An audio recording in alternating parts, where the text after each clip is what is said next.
Hello, and thank you for joining us for today's virtual education program at Cancer Support Community South Bay.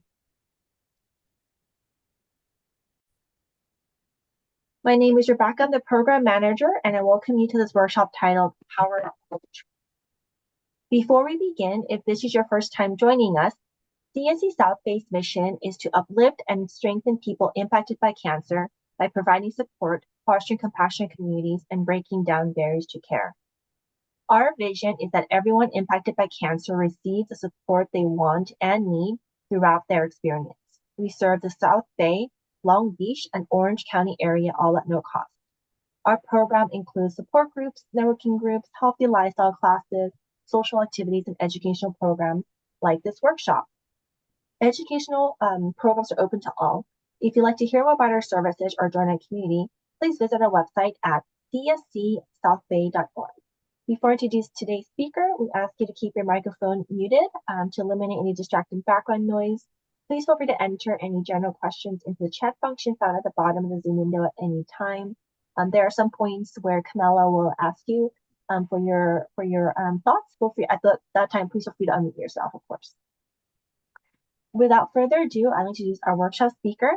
Camela Galano is a multi-certified master life coach. She is a breast cancer survivor who consciously chose to transform the challenge into an opportunity for more personal and spiritual growth. For information, you can go to our website at camelagalano.com.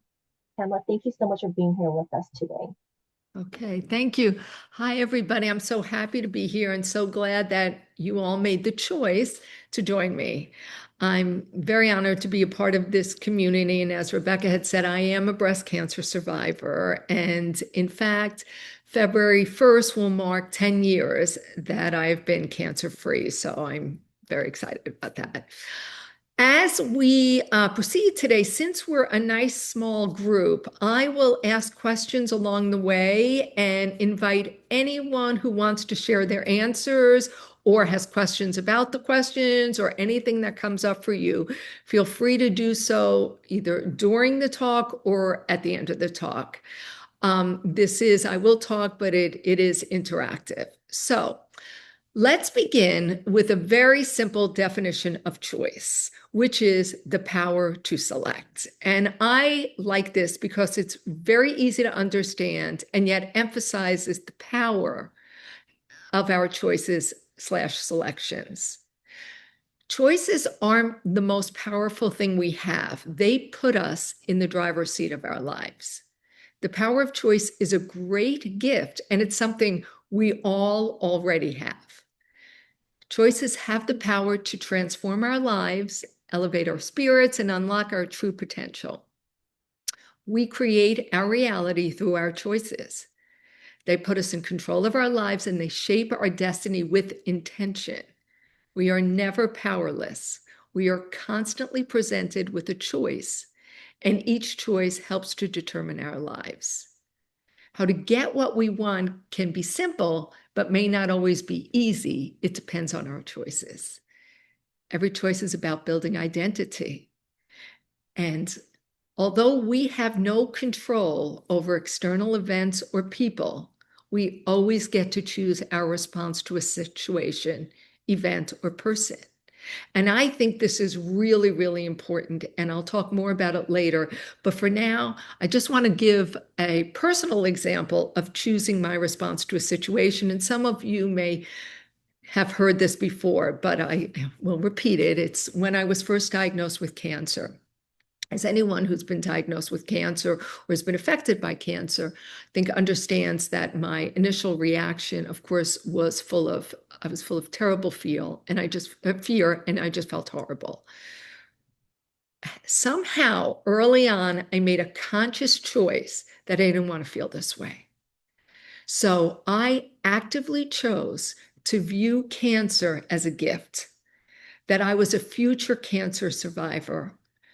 I had no idea at the time what the gift would be, but having those thoughts helped me to feel so much better than just accepting that I was sick.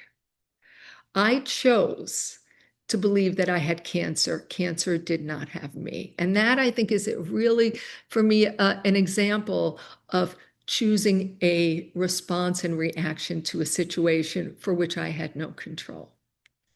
Okay, and I'll talk more about that later. But let's talk about choices, big and small choices. So our lives are the series and sum of our choices, some small and some big. They can build or break us. A choice can be major, a pivotal decision, or it could be something which seems small and inconsequential. Small and inconsequential choices, though, have fundamental power over how we live our lives. Every small, everyday choice defines us. Micro decisions accumulate and they can become life patterns. Our lives are determined not only just by one big choice, but by many, many small ones.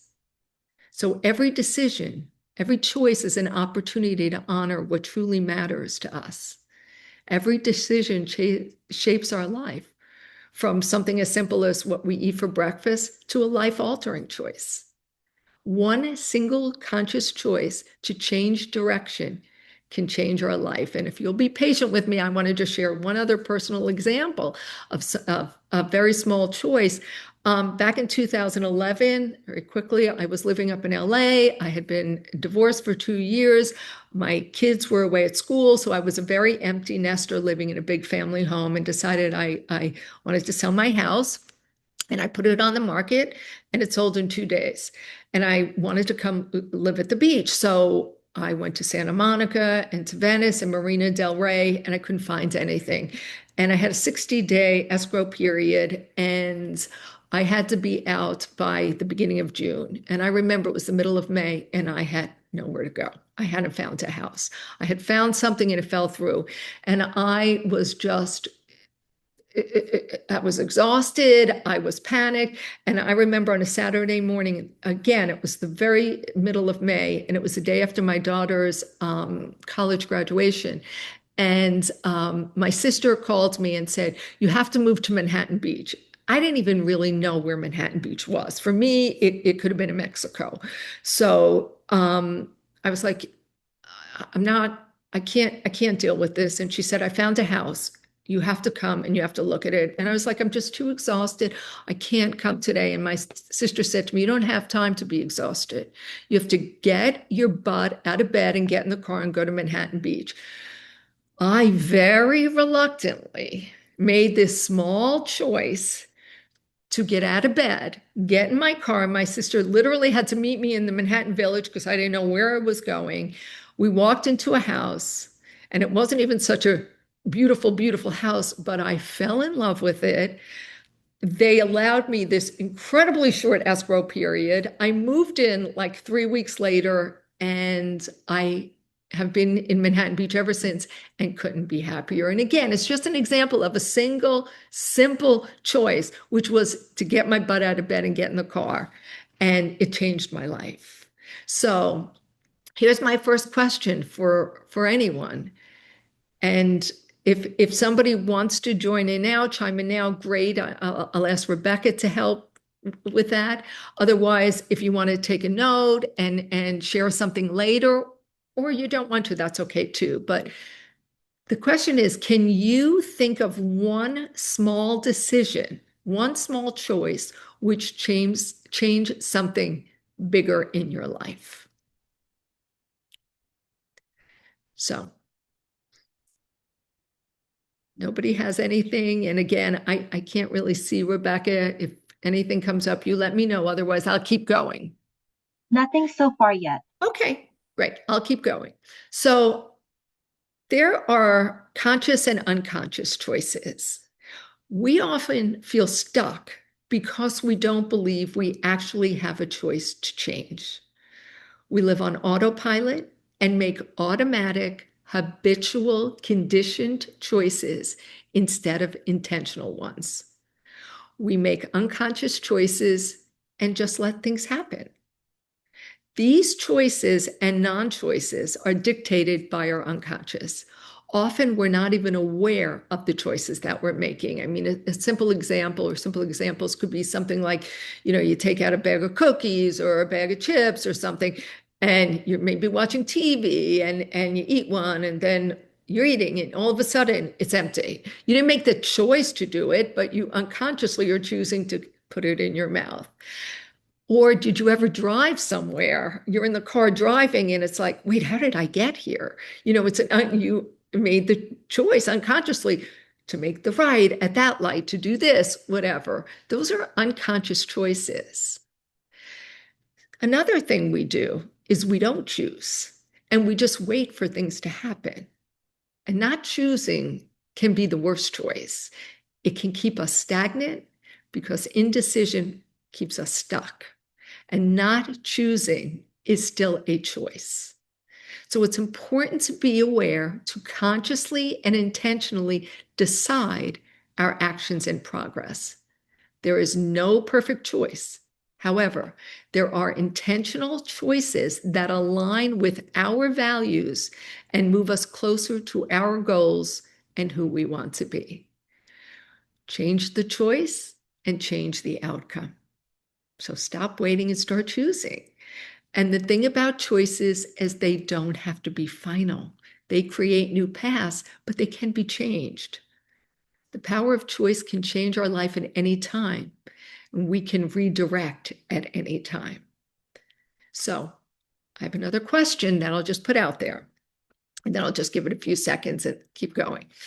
Can you think of a conscious choice you have recently made that you are glad you made? Something to think about.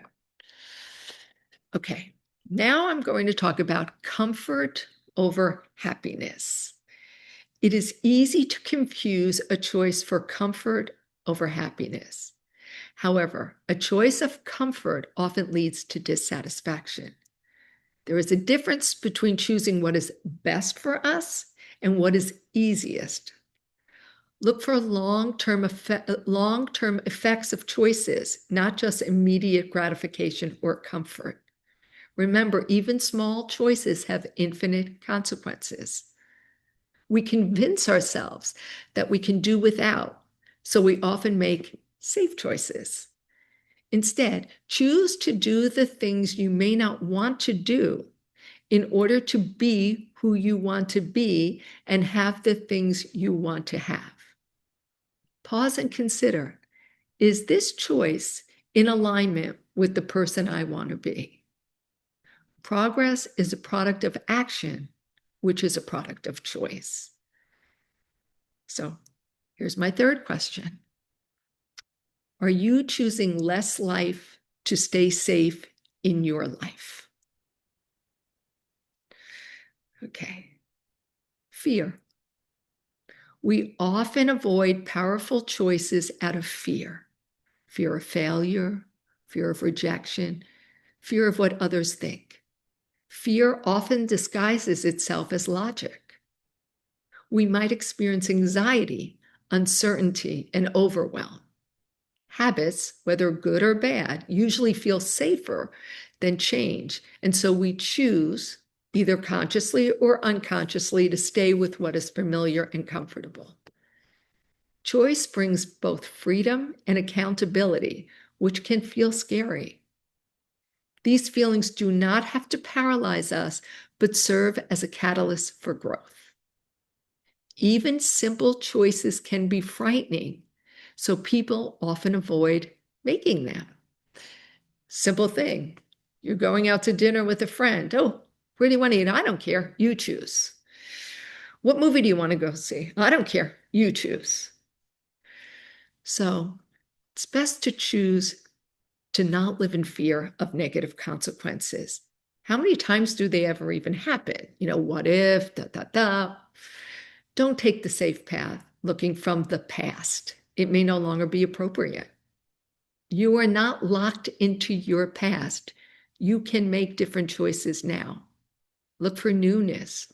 Choose to take risks. Don't wait for proof until it's too late and then live in regret.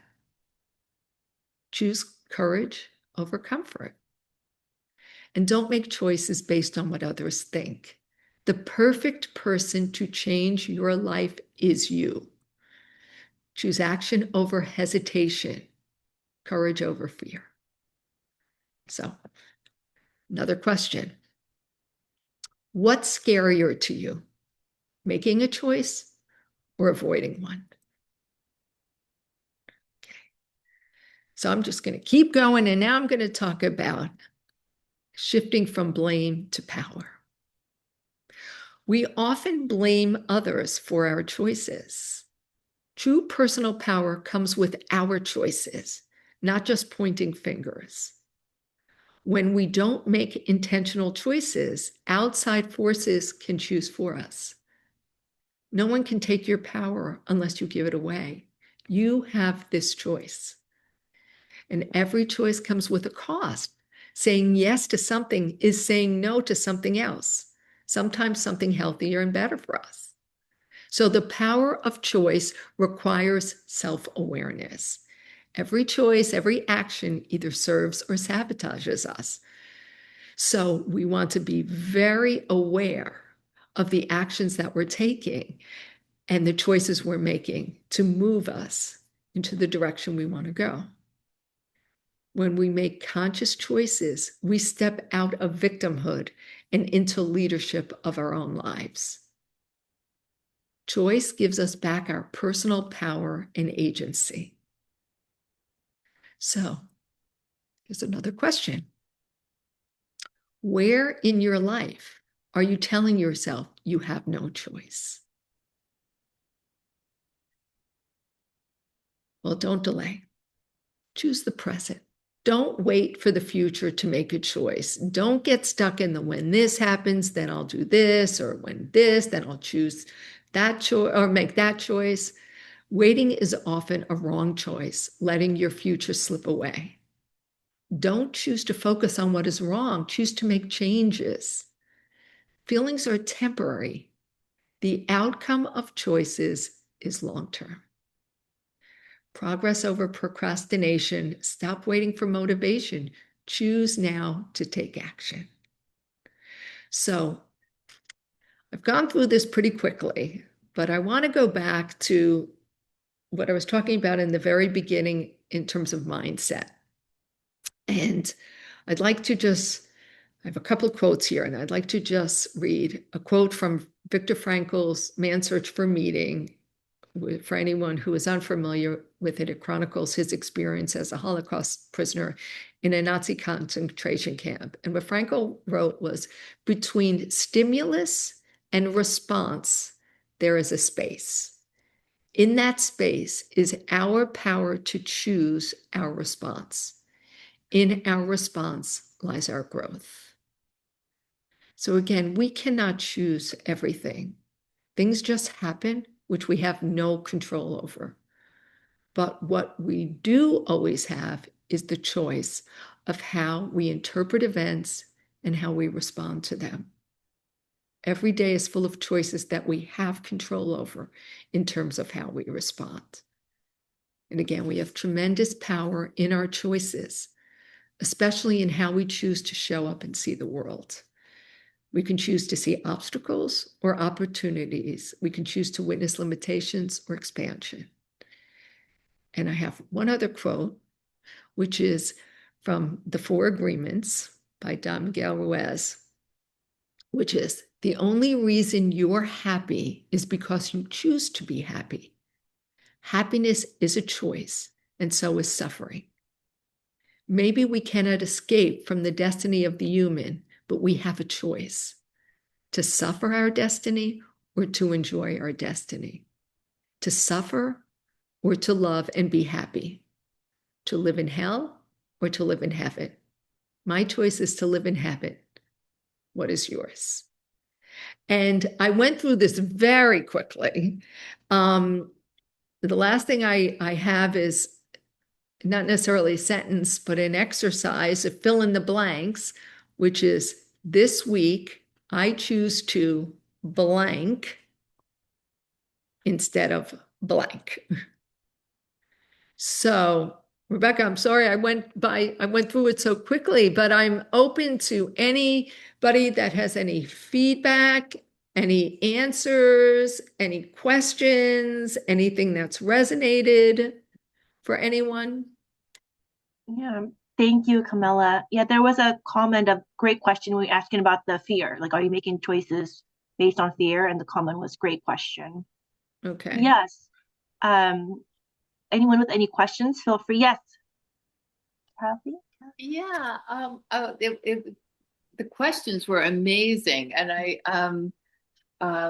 really want to dive into each one and really think about it. I think it was the third question you asked. I was trying to write it down, so I'm sorry, but it was Okay. so No. good. Okay. And go back.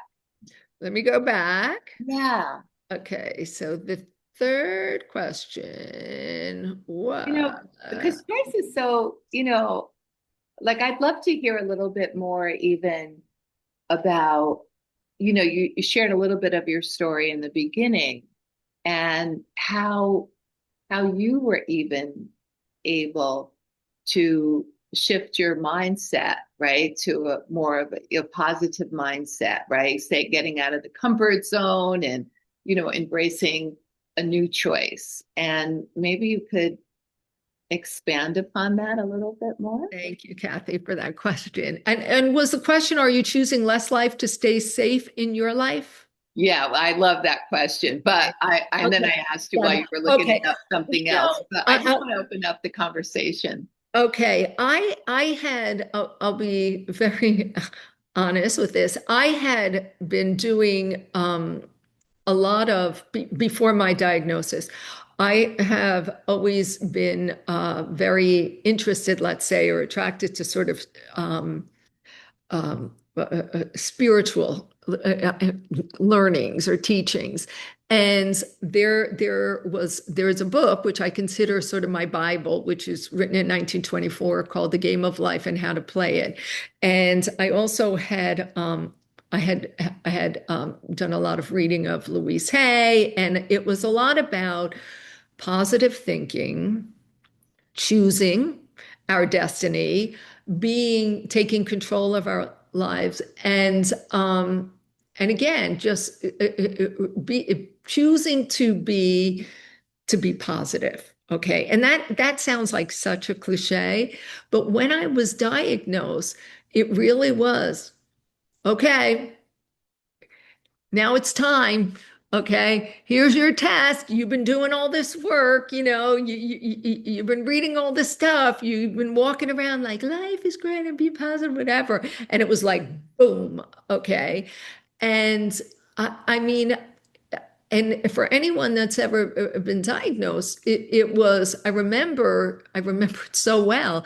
And I just knew when I had the biopsy before the results, I just knew that I had cancer. It would be positive, and I remember going to bed that night and to sleep or hardly sleeping, just being so panicked and just so devastated.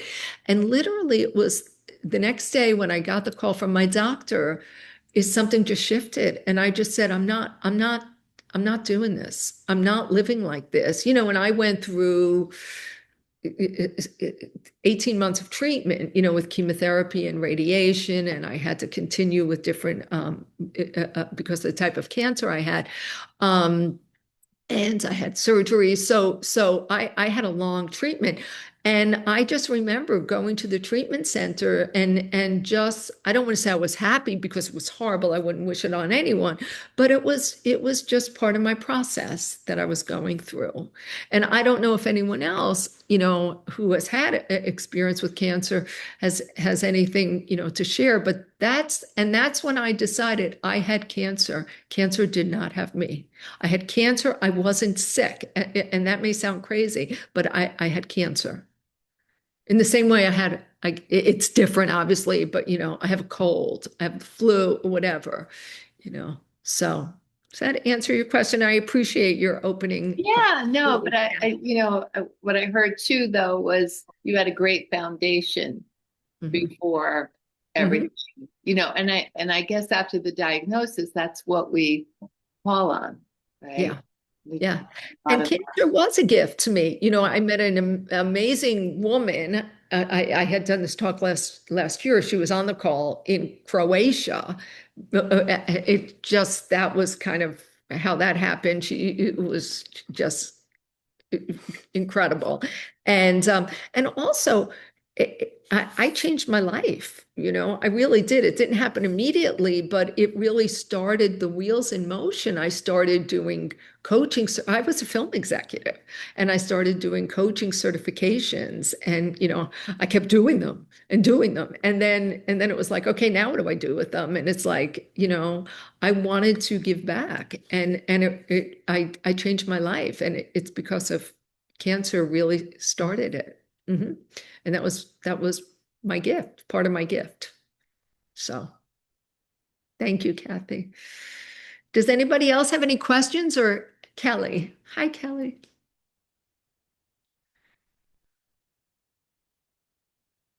You need to unmute, Kelly.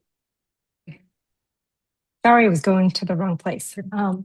So my question is, when you're talking about choices, after your diagnosis, did you find yourself making a lot of different choices or different outcomes regarding your health? Meaning, were you changing the way you lived and making different choices on a daily basis? Yes, that really was well, supporting, just okay. supporting yourself in a new way.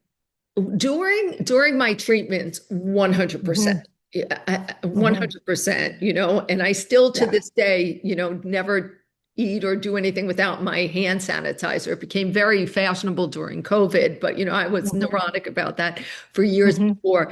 And I'll admit this, I would smoke sometimes. I wasn't a smoker, but I was the type of person who would go to Europe. And fortunately, with my work, I was traveling a lot. I would go to Europe and I would smoke, and then I would come back and then I wouldn't smoke. Or during my divorce, I was smoking. I haven't had, a drag of cigarettes since I was diagnosed with cancer. And I definitely,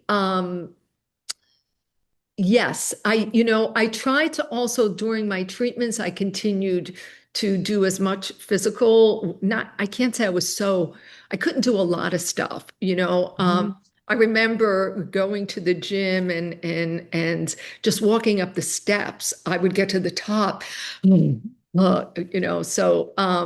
but I continued working with the trainer. I worked with the Pilates teacher, and I did stuff which I have continued to this day. Like I still work with the same Pilates teacher. I have a different wonderful trainer who happens to be in this right now and at the call.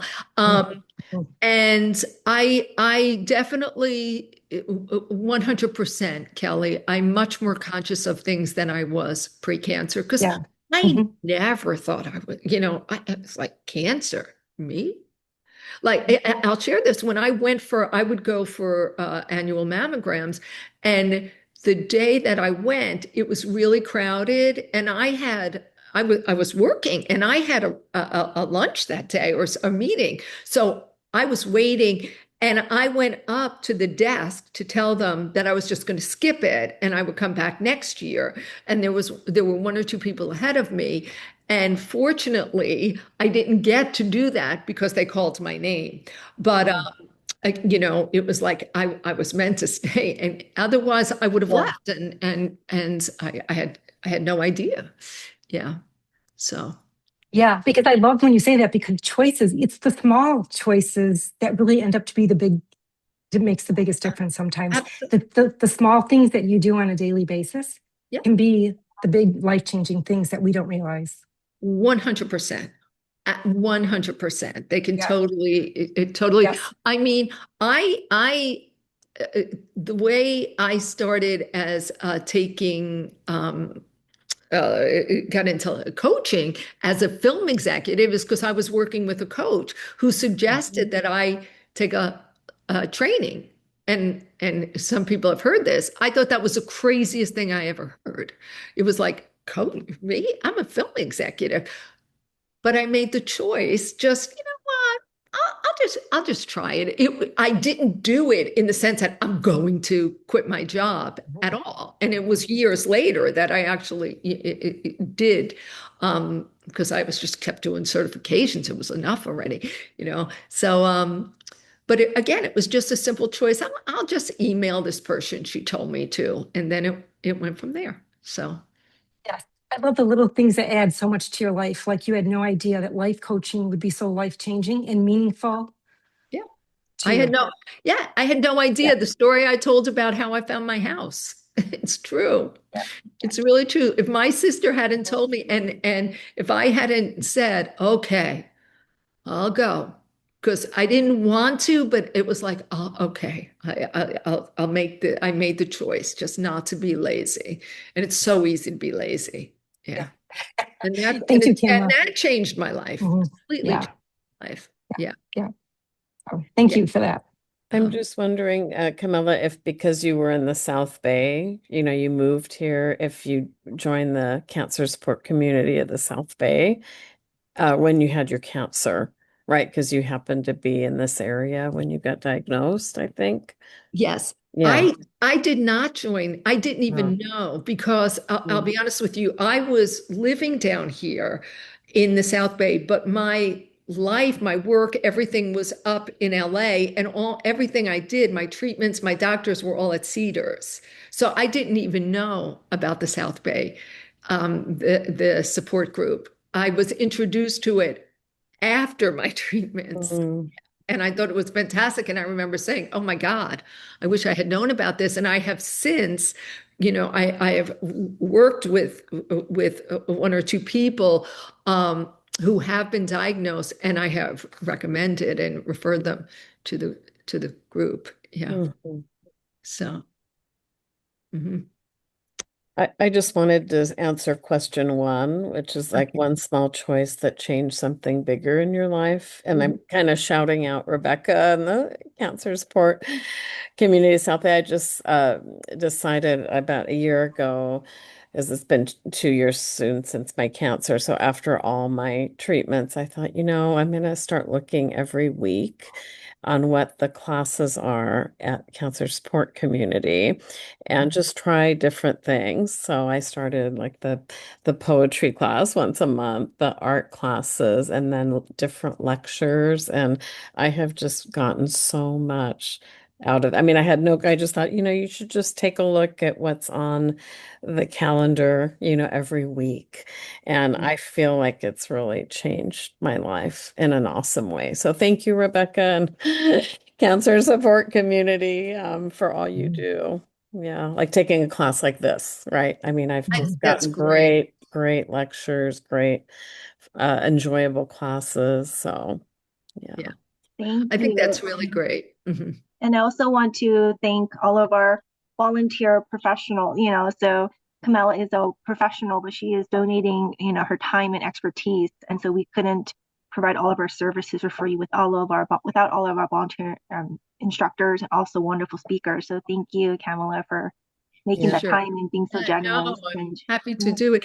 And I wish when I was going through my treatments that I knew about the group, because I didn't have any specific cancer support. I did other things. Also, I worked and I except for the day of my treatment, I Mm, I worked. I never missed work, and I yeah, and then I would sleep a lot.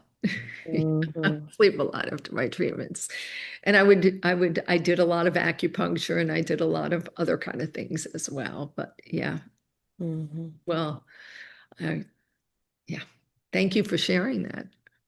Yeah, so well, I know I went pretty fast today. I so if anybody else have anything they'd like to add, anyone else who's had experience with cancer that would like to share anything? I was just gonna say that, the first year for me, you're just trying to survive, right? You're just trying to make the choices of what's the best surgery or where's the best physician to go to. So those are your choices. But once you've done your treatment, I'm in like a new phase of choosing to integrate and process. So a class like this is very helpful.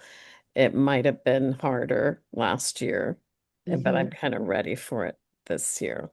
And were you diagnosed last year? No, it'll be 2 years ago in March, so March 2023. So I'm approaching my second year. And what sort of cancer? Invasive lobular breast cancer. Mhm. Yeah. Mhm. Mhm. Yeah. Yeah. So it's a, that it's a day, you say the date. I remember August 27th, I remember so well. Yeah. Yeah.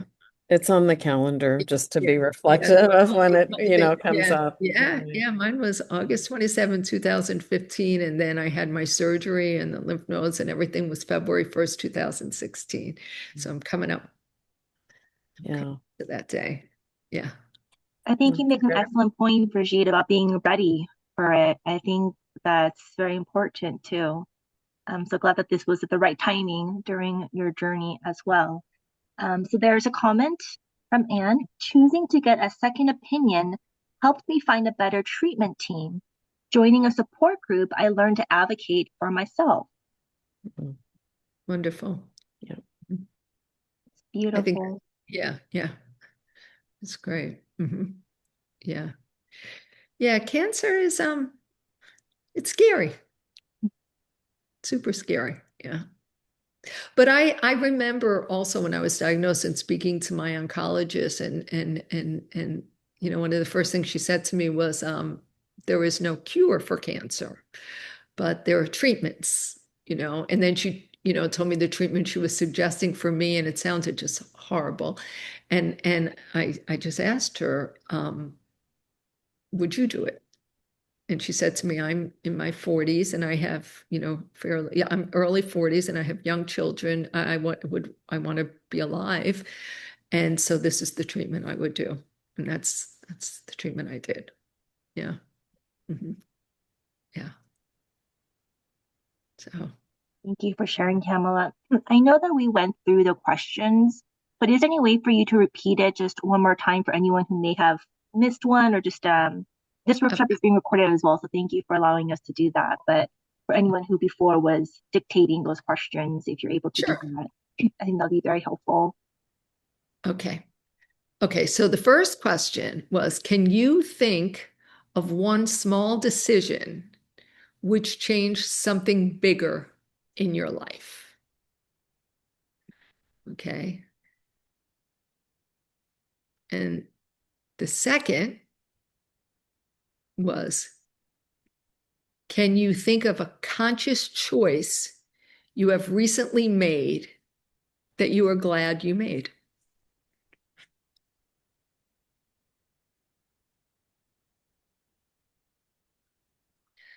Okay, and the next one was, are you choosing less life to stay safe in your life?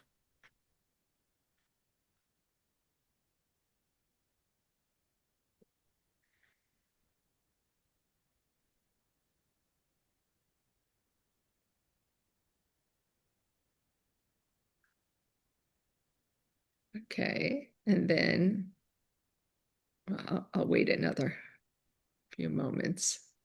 Okay, what's scarier to you, making a choice or avoiding one?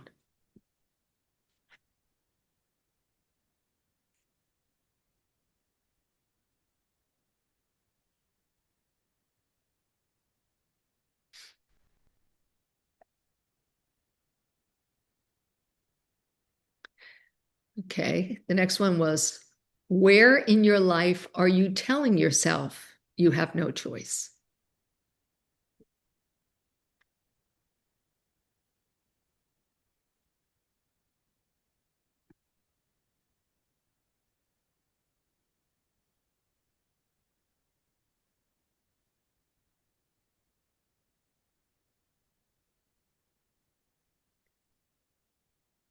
And then the last one was fill in the blanks. This week, I choose to blank instead of blank.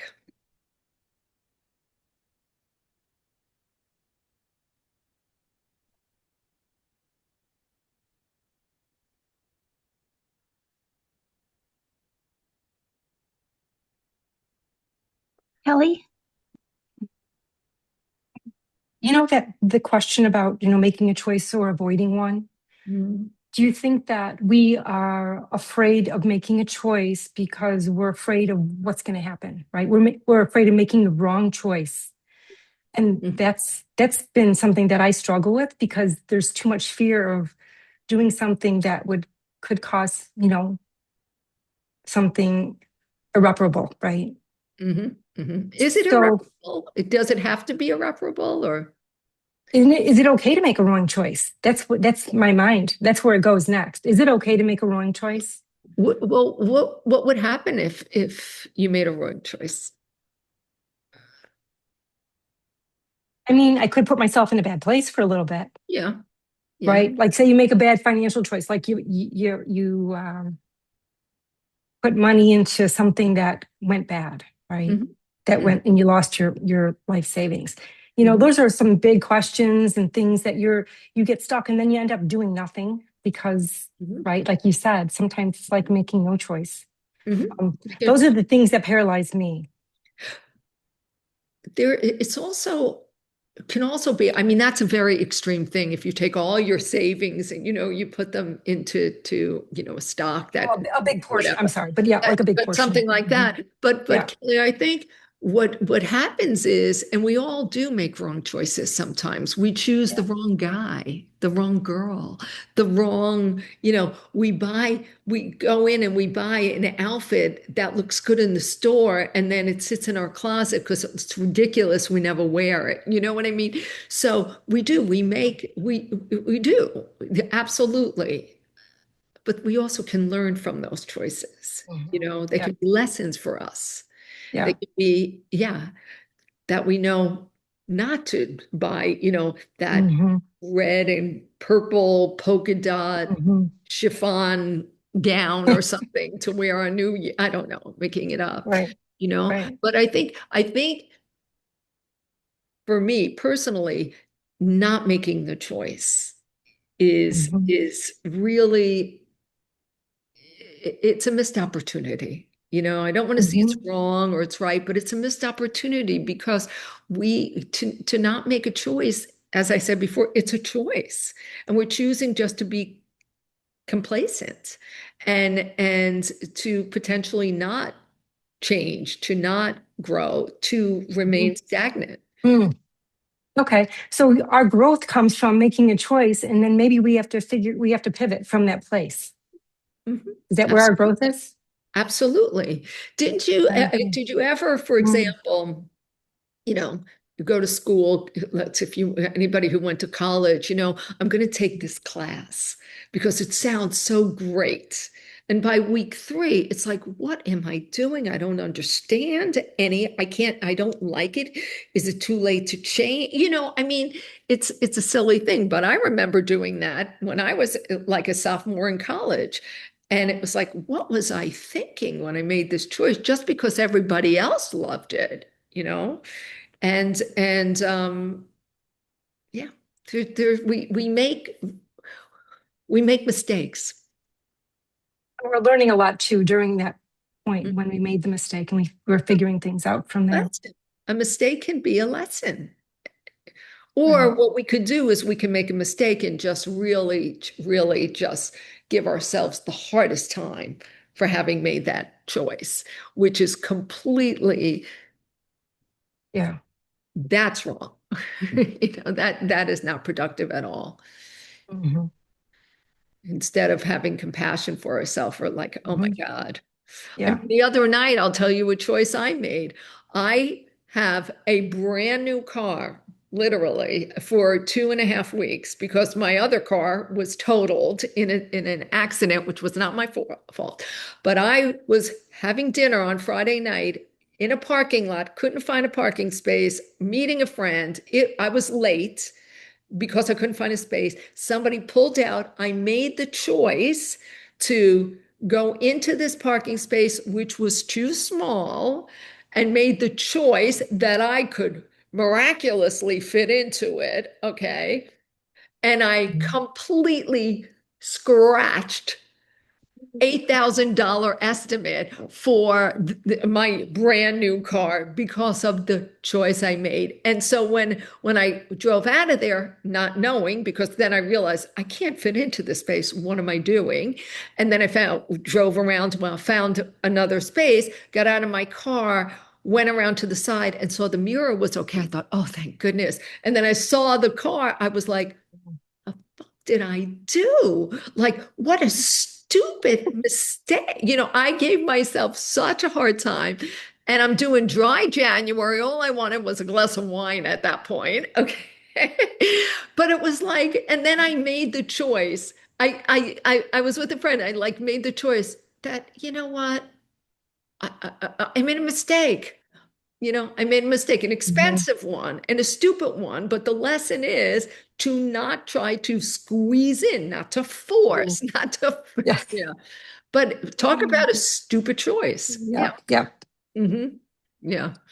That's great. Thank you. Thank you, Camela. Welcome. You're welcome. Yeah. Thank you for sharing, Camela. There were a couple more comments. These prompts are so good. Thank you for going over them again. And there's another one. I love what you said about that you can change your mind. So that was helpful for me. Yeah. Absolutely. Mm-hmm. Mm-hmm. Yeah. Yeah. So, Camela, how often, except the one like during this or in this week, besides the last fill in the blank one, how often do you think about this? Or is this something that you think about like once in a while or for these questions? I'm sorry, I didn't quite understand, Rebecca. How often do I do we think about ponder about these questions? How frequently? I think these questions are something, I'm not going to say every morning wake up, and answer these questions. I think these questions are really something to keep in the back of our mind and just to be aware and conscious of. And I think really a big thing is something I did say is just to pause and reflect. And that's it. It's not like, let me get the question out, but to have sort of that framework, but just to pause and reflect.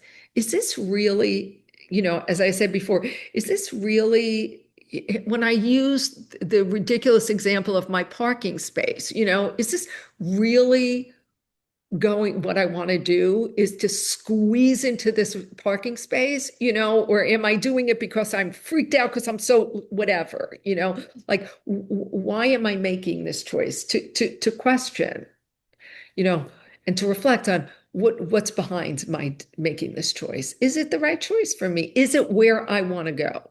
Is it who I want to be? Mm-hmm. It's like if I say I want to lose weight and then I choose, to eat the chocolate almonds, which I often do, it's like that's my choice. That's my choice. And yeah. Is it the right choice for what I want? Probably not. Mm-hmm. It's the comfort. Mm-hmm. Yeah. Thank you. If there's any more questions, feel free to type them into the chat or you can unmute yourself and Camela or I can call on you. But thank you so much for your time and sharing your wisdom. And could I just acknowledge, even though I don't know him at all, Dave, for being the sole male.